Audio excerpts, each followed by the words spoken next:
kalau Arabica mentahnya ditunggu 8 tahun untuk mengurangi kadar asam, Robusta ditunggu 5 tahun sehingga kafeinnya turun.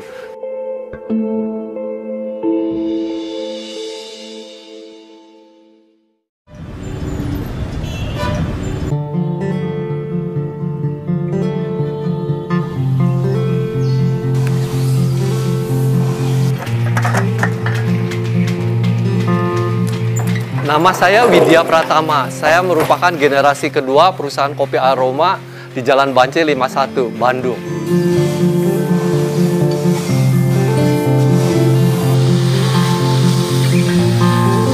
Saya anak tunggal, putra tunggal dari Tan Housian. Mau nggak mau, anak tunggal meneruskan perusahaan kopi. Mula-mula kopi warnanya hijau, green beans dari pohon. Setelah dijemur sampai kering, kadar airnya kira-kira 12%, dimasukkan ke dalam karung goni untuk mengurangi kadar asam dan kadar kafein. Meskipun timbangan hilang tiap tahun, pasti susut. Setelah itu dimasukkan ke dalam penggarangan. Warnanya udah berubah kuning. Nanti kita lihat hijau, kuning, dan setelah digarang, warnanya berubah jadi coklat.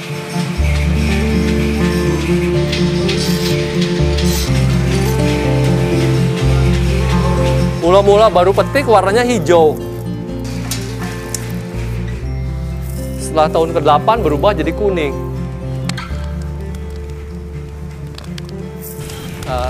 Setelah dapat roasting, penggarangan, warnanya jadi coklat.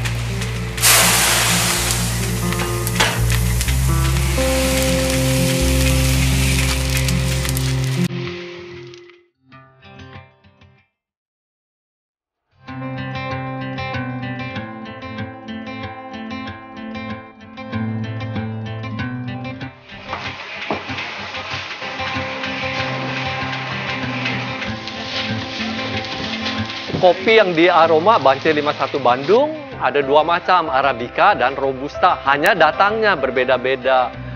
Kalau Arabica tuh dari Aceh, Medan, Toraja, Flores, Prianger. Kalau Robusta Bengkulu, Lampung, Jawa Tengah. Dan mana yang baik? Semua baik. Yang penting petik merah dan prosesnya benar.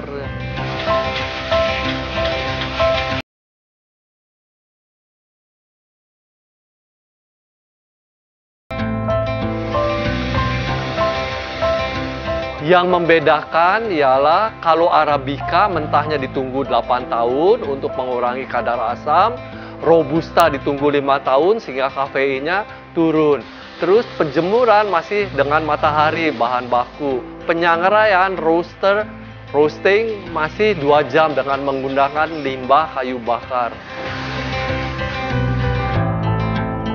Manfaatnya kalau Arabica bisa diminum untuk orang darah tinggi dan penyakit jantung karena kafeinnya rendah.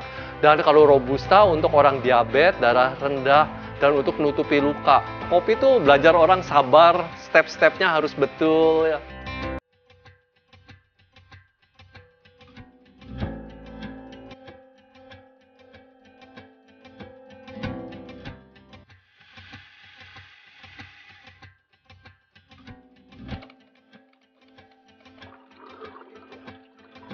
Sedang berada di perkebunan teh. Pada tutorial video kali ini saya akan membahas tentang cara membuat teh, mulai dari proses pemetikan tehnya sendiri, kemudian kita mengolahnya dan menjadi sebuah minuman teh yang biasa kita minum setiap hari. Cara yang akan saya terapkan yaitu cara tradisional atau cara manual, di mana kita bisa membuatnya sendiri di rumah. Oke, langsung saja kita ke step yang pertama, yaitu memetik daun teh. Alat yang kita gunakan adalah pisau untuk memotong teh. Ambil daun teh, pucuknya saja, sekitar segini guys, 5-7 cm. Nah, seperti ini. Kita kumpulkan.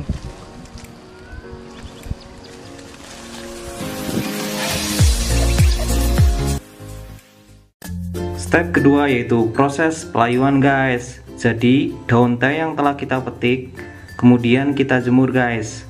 Diamkan sekitar 2-3 jam. hingga daunnya layu guys. Step ketiga yaitu proses penumbukan guys. Daun teh yang telah layu kita masukkan ke dalam lumpang guys. Selanjutnya kita tumbuk daun teh sampai halus.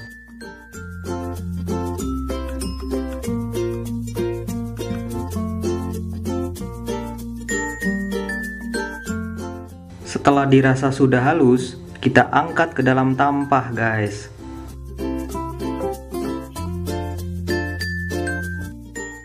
Step keempat yaitu proses pengeringan guys.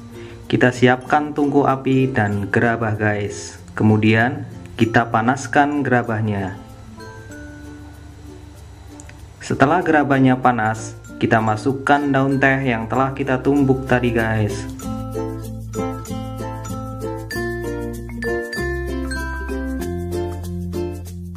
Kita sangrai daun teh kurang lebih 30 menit atau sampai tehnya berwarna hitam guys.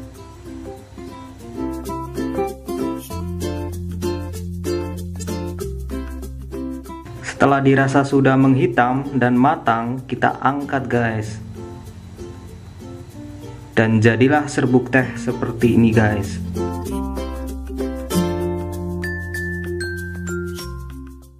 Step terakhir, kita tinggal menyeduh teh dengan air panas guys.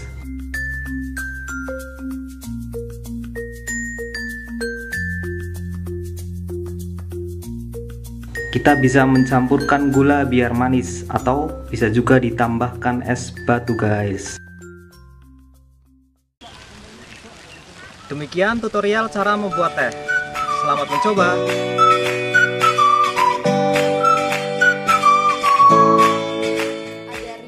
Teh di dunia ini, jadi kalau setiap hari kita minum teh yang berbeda, sampai bertahun-tahun pun kita akan selalu menemukan jenis teh yang belum pernah kita coba.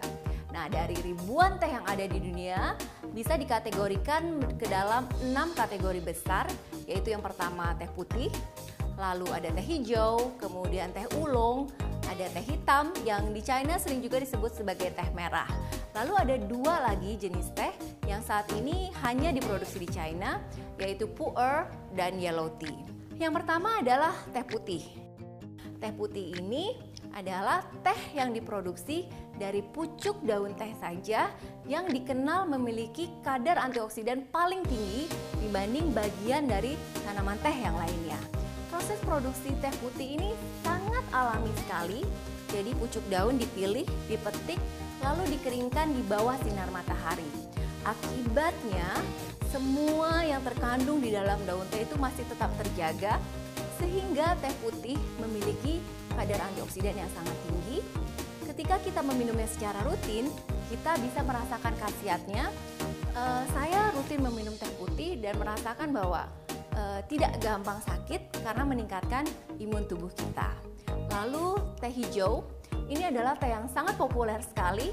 Terutama banyak orang meminum teh hijau karena dianggap teh hijau itu bisa membantu menguruskan badan, menjaga berat badan tempat ideal, dan juga bagus untuk kecantikan kulit. Nah, teh hijau ini adalah teh yang tidak mengalami oksidasi. Dan warnanya ketika diseduh juga tidak bisa terlalu pekat karena tadi proses produksinya dia tidak mengalami oksidasi. Lalu yang ketiga adalah teh oolong. Teh ini adalah teh yang mengalami oksidasi sebagian. Biasanya oolong ini diproduksi di China or Taiwan, tapi saat ini Indonesia pun sudah memproduksi jenis oolong yang kualitasnya sangat bagus sekali. Nah, yang terakhir adalah teh hitam. Ini adalah teh yang sangat populer di Indonesia karena Indonesia memang salah satu penghasil teh hitam yang besar. Dan teh hitam ini adalah teh yang mengalami oksidasi sepenuhnya atau 100%. Jadi ketika diseduh menghasilkan warna seduhan yang gelap dibandingkan seduhan dari white tea, green tea ataupun oolong tea. Dan karakternya teh hitam ini lebih strong sekali sehingga banyak orang menikmati teh hitam untuk minuman teh di pagi hari. Semakin hari kita mempelajari teh, akan selalu ada saja teh-teh baru yang sangat unik, sangat menarik untuk kita pelajari lagi. Semoga lewat episode ini semua bisa lebih menyukai teh, dan secara rutin minum teh. Kakao berasal dari buah tanaman kakao, Theobroma cacao L, yang merupakan bahan baku coklat dan produk olahan coklat. Kualitas biji kakao dan aroma ditentukan oleh faktor genetik yang berhubungan dengan varietas tanaman kakao dan proses pasca panen yang dilakukan, yaitu fermentasi. Jenis kakao yang paling utama yaitu Criollo dan Forastero dan Trinitario.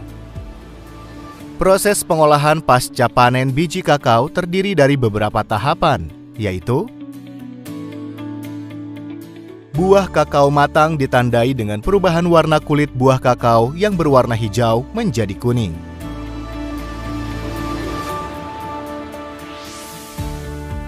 Buah kakao yang telah dipanen selanjutnya disortasi antara buah yang kurang sehat dan buah sehat. Buah sehat adalah buah matang yang tidak terkena serangan hama dan penyakit. Buah kakao yang sehat dibelah dengan alat mekanis untuk memisahkan biji kakao dengan kulit buah dan plasenta. Biji kakao dilapisi oleh pulpa berwarna putih. Proses fermentasi merupakan fase penting dalam menghasilkan senyawa aromatik dan juga komponen bioaktif pada kakao dan produk olahan coklat.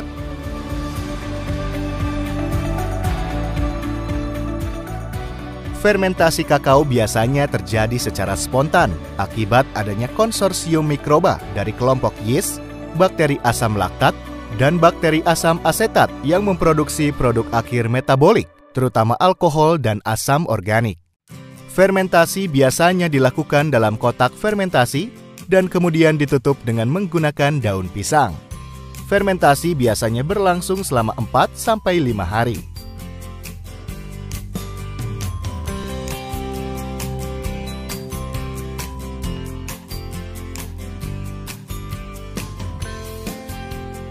Proses pengeringan dilakukan menggunakan cahaya matahari selama 6-7 hari.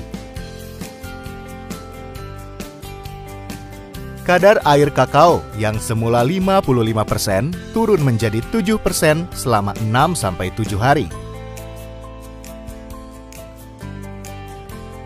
Biji kakao hasil pengeringan disortasi secara mekanik untuk memisahkan biji ukuran besar, jumlah biji 85-90 per 100 gram sampel. Ukuran medium, jumlah biji 95-110 per 100 gram sampel.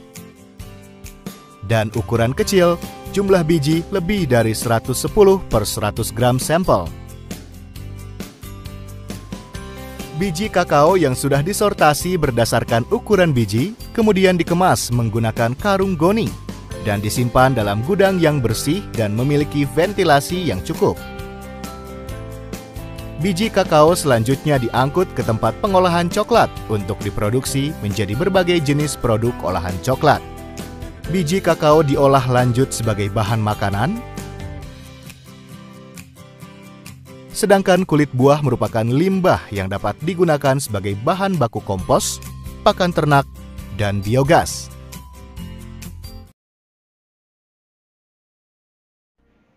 Nah, sekarang kalian semua sudah mengetahui gimana proses pengolahan kopi, kakao, dan teh secara sangat detail. Kemudian tugas kalian ada 2. Yang pertama adalah merangkum tentang proses pengolahan ketiga bahan pokok tadi. Dan tugas kedua adalah membuat inovasi produk yang berasal dari kopi, teh, ataupun kakao. Jadi kalian temukan dulu idenya ingin membuat apa dan bagaimana cara membuatnya. Tulis di kertas, kemudian kalian foto atau boleh lewat presentasi juga lebih bagus. Sekian aja. Apabila ada yang ingin ditanyakan, silakan kalian wapri Bu Vivi. Terima kasih dan selamat.